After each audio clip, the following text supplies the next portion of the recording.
पश्चिम बंगाल चुनाव को लेकर राजनीतिक सरगर्मियां तेज हो गई हैं। सीबीआई के छापे को लेकर हमारे साथ बात करने के लिए महाराष्ट्र के पूर्व मुख्यमंत्री देवेंद्र फडणवीस जी हैं। सर, सीबीआई की छापेमारी है, तृणमूल कह रही है कि सरकारी मशीनरी का दुरुपयोग किया जा रहा है। देखिए, सरकारी मशीनरी का दुरुपयोग करने का कोई कारण ही नहीं है।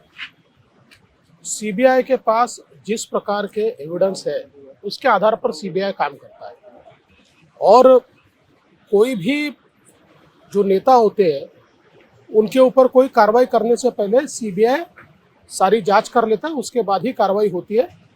मुझे ऐसा लगता है कि इसको राजनीतिक रंग देने का कोई कारण नहीं है और इसके बारे में जो सफाई है या जो कुछ सारी चीज़ें स्पष्टीकरण है वो सीबीआई देगी। सर, आने वाले दिनों में बीजेपी के जो चुनाव प्रचार अभियान में क्या इस चीज का जिक्र होगा, इस छापेमारी का या इन कोयला घोटाले के प्रकरण का? निश्चित रूप से होगा। अगर कोई घोटाला हुआ है, और यही घोटाला क्यों, यहाँ इतने अलग अलग प्रकार के भ्रष्टाचार हुए हैं, अलग अलग प्रकार से लोगों को जो केंद्रीय योजनाएं हैं उन योजनाओं से दूर रखा गया है। यहाँ के किसानों को किसान सम्मान नहीं मिलता।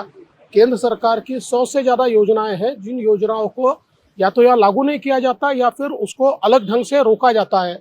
तो ये सारी चीज़ें तो सामने आएगी, क्योंकि बंगाल का जो नागरिक है उस नागरिक का भी ये अधिकार है कि केंद्र सरकार अगर उसके लिए कोई काम करता है, कोई पैसा भेजता है तो पैसा उसको मिलना चाहिए।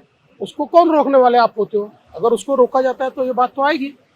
महाराष्ट्र में कोरोना के बढ़ते मामले को लेकर सरकार लगातार अलर्ट पर है और देवेंद्र फडणवीस मुख्यमंत्री, हम उनसे बात करते हैं। सर, महाराष्ट्र सरकार ने पाबंदियां लगा दी हैं, खुद मेयर निकल पड़ी हैं सड़कों पर मास्क बांटने के लिए। कैसे आप इस कदम को देखते हैं? नहीं, मुझे लगता है कि कोरोना से लड़ाई तो हम सबको मिलकर करनी पड़ेगी, पर सरकार को इसका भी विचार करना पड़ेगा कि महाराष्ट्र में ही लगातार कोरोना क्यों बढ़ रहा है।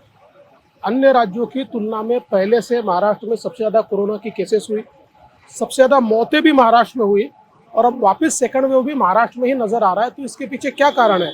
कहाँ सरकार इसको रोकने में नाकामयाब हो रही है, फेल हो रही है? क्या वो चीज़ें जो सरकार ने करनी चाहिए, इसका विचार सरकार की ओर से किया जाना चाहिए। सीएम उद्धव ठाकरे अपील करते लोग घर में रहे, नहीं तो दूसरा जो है हम मेजर उठाएंगे। देखिए, मैं ऐसा मानता हूँ कि दूसरा लॉकडाउन ये कोई इसके ऊपर का उपाय नहीं हो सकता।